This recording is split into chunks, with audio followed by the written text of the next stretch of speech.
Okay, so Frozen, it's a pretty popular film, and out of the main cast aside from Anna and Elsa, it's pretty arguable that Olaf has gotten the most exposure outside of the film, for the obvious reason of being easily marketable. But whilst for the most part he was only the silly comic relief character in the first film, in Frozen 2 Disney decided to take up hard drinking, and gave him this weird existential crisis character arc for no reason, along with plenty more solo comedy sections. One of these moments involves him summarising the plot of the first film to the Northildrons and to the Arendelle guards that get lost in the fucking magical woods. I don't know, I haven't seen that film in since it came out, and I think that was 2 years ago. Which apparently was so hysterical and had such great potential that they decided to ruin the Christmas season by releasing a mini-series of shorts where Olaf, presents retellings of 5 previous Disney films, being The Little Mermaid, Aladdin, Moana, The Lion King, and Tangled. I, unfortunately, randomly stumbled across this on Disney Plus one day, and unlike any sane person, I decided to watch it. The whole thing. And as you can probably tell, I'm not a big fan. Aside from that, the number of times I laughed is less than the number of minutes in one of the episodes. There's somehow a lot of things that are plainly wrong, despite being in a just over 9-minute long miniseries. So, I'm going to be going through everything I could possibly think of to say about it in the review everybody definitely wanted and was waiting for. So, let's do that. Presenting?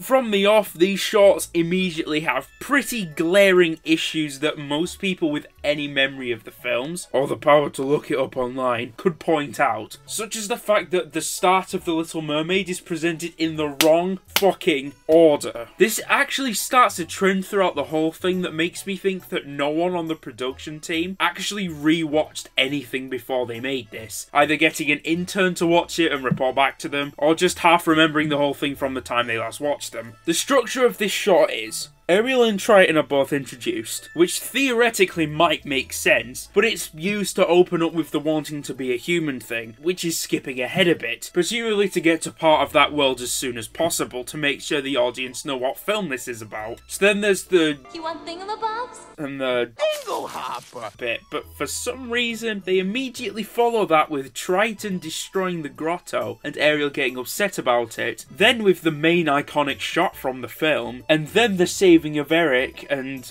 I'm in love, I'm in love, I'm in love! Which I guess is meant to be the part before Under the Sea. So yeah, this is all kinds of wrong, because this is the order of the actual film. I'd put this little list together, and as you can see, those numbers don't...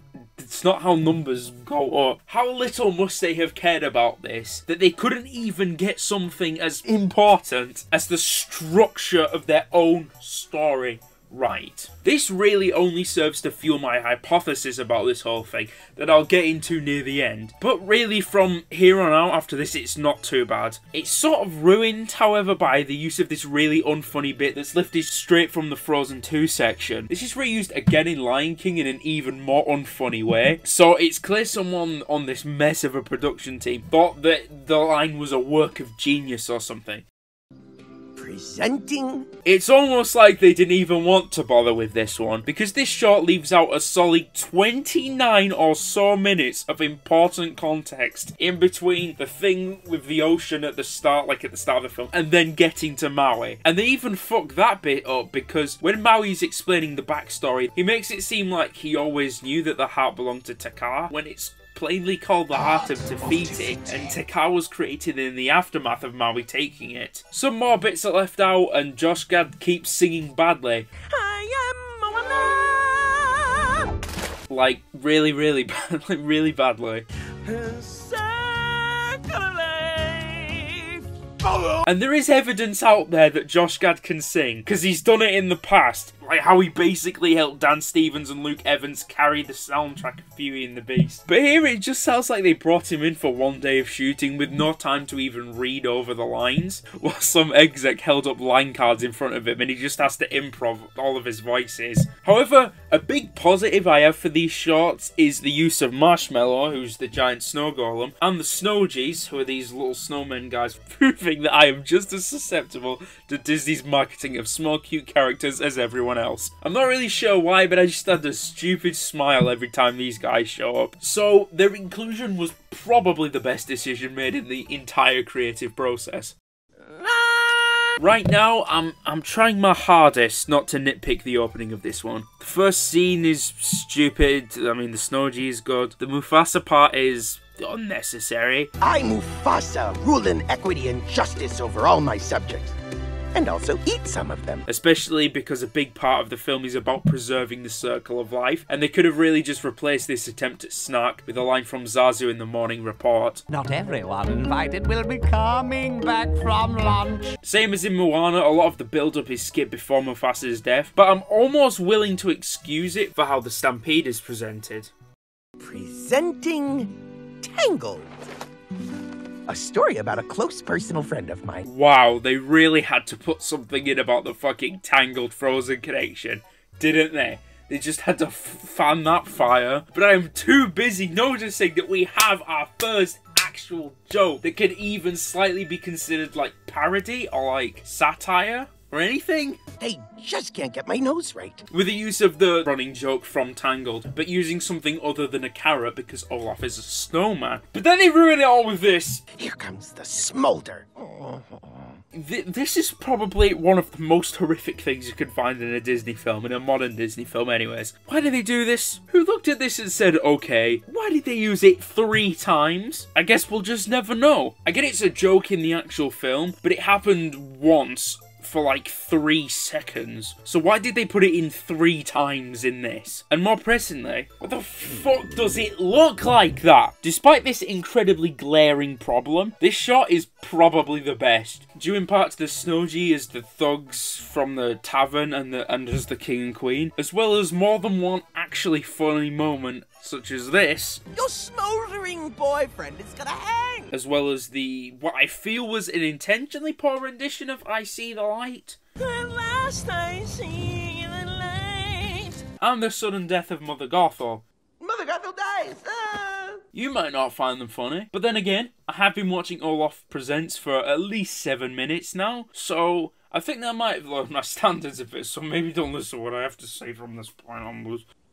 Presenting. This one might actually be the worst. All of these episodes, as I've alluded to throughout this video, have elements that make this unlike the section in Frozen 2, where I really believe someone who half remembers or has forgotten most of the plot of the first film, they could watch it and be caught up to speed. But these shots are unlike them because they're not really summaries. They're a collection of jokes, particularly just random moments taken out of context from the source material. This will become perfectly evident in a second. Despite the fact that I hate this whole episode, one positive I can say is that Josh Gad's encapsulation of Aladdin's character in this 3-second bit, I'm Aladdin! I was just jumping around from building to building. is better than what the whole writing and production team of the Aladdin remake could do to make the character seem anything like the actual Aladdin. But that's a whole other can of worms that takes too long to open right now. So then you just skip everything that's definitely not crucial at all into the they're after me, they're after you bit, but with possibly the stupidest attempt at finding a plot hole I've ever heard. Oh, Jasmine,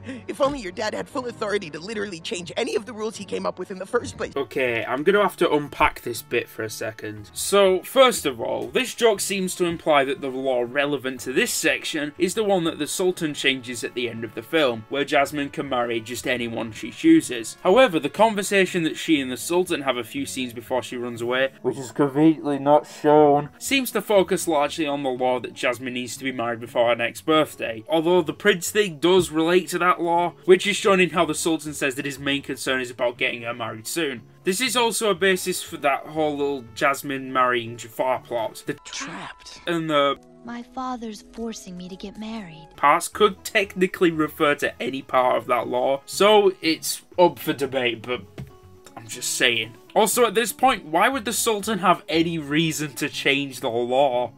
I'm not going to be around forever, and, well, I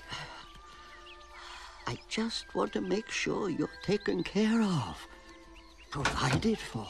Which presumably means someone who is rich and could rule as Sultan after him. And after the scene where they get captured, both of them think that Aladdin's fucking head was cut off. So this whole line doesn't make any sense. And it's unclear if it's even his fucking law. Agrabah didn't come around a few years before the start of Aladdin, right? Boy, 10,000 years will give you such a crick in the neck. Honestly, Josh Gad's impression of the genie feels like a greater insult to Robin Williams' character than the Will Smith version ever was. Yeah, I'm being completely serious. This joke is shit as well, because I'm pretty sure that the limitations on the wishes are pretty well known. So why is it funny? It just sort of ends on a whimper as well, with 3 unconnected one-liners from various scenes across the film, after A Whole New World, just to solidify that this whole thing absolutely wasn't about summarising these films. So what was the purpose then? No clue. Made you look. Oh my god, it's so funny! He did the thing that the man does at the end of Aladdin. Good fucking joke.